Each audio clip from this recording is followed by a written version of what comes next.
ଆଜ୍ଞା ବରଗଡ଼ ଜିଲ୍ଲା ବେଡ଼ାନ ବ୍ଲକ ସଂକିଟା ପଞ୍ଚାୟତର ଏକ ଅଭିଯୋଗ ଆସିଛି ଯେ ସେଠି ଯେ ପମ୍ପ ଅପରେଟର ଥିଲେ ସେ କୁଆଡ଼େ ମୃତ୍ୟୁବରଣ କରିଛନ୍ତି ମରିଯାଇଛନ୍ତି ତାଙ୍କ ବଦଳରେ ସରପଞ୍ଚ ଆଉ ଗୋଟେ ପମ୍ପ ଅପରେଟର ରଖିଛନ୍ତି କ'ଣ କେତେ ସତ୍ୟତା ରହିଛି? सर्वप्रथमे गणमाध्यम को नमस्कार मुआ संगठन तरफ आम जितेबले जानवाक पाइलु बरगढ़ जिला भेडेन ब्लॉक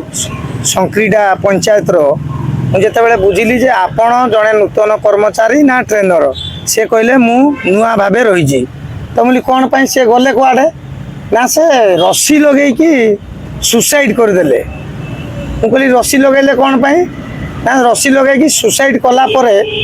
आमे तांको बाहर कलु बाहर कलापर मुझे स्थान रे नियोजित हेली सी हेले आदित्य पंडा भेडेन ब्लॉक संक्रीडा पंचायत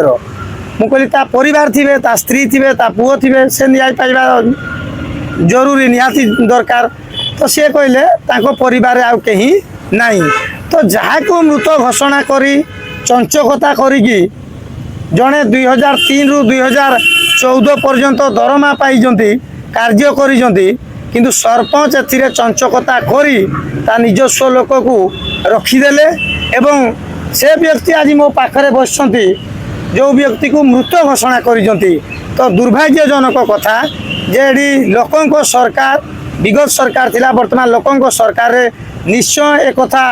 बड़ इश्यू हेबा कथा जो सरपंच मानकर गोटे मनमानी चली जे बंचिला लोक को भी मारी पारुथिले विगत सरकार रे तो लोकों सरकार से फेरीजंती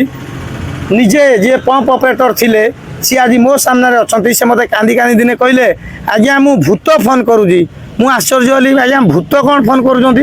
आज्ञा मत जो मृत घोषणा करुँच मु मरीनी आज्ञा मु जीवित अच्छी आज्ञा से जिते बड़े मुझे जदि आप जीवित अच्छा ताले महासंघ को आसतु आपणकर जदि कागज पत्र किसी अच्छी धरिकी आसिकी देखातु आपण को मुझे देखी सत कौन मिछ कौन मुझे सहित आलोचना कलापर आम आग को जावा तो आज से व्यक्ति मो पाखे जड़े गुरुजन बयस हेले मोर सहकर्मचारी जहाँ मृत घोषणा कराई आपण मैंने परिचय हो जातु एक कथा केते दूर युक्तियुक्त सत।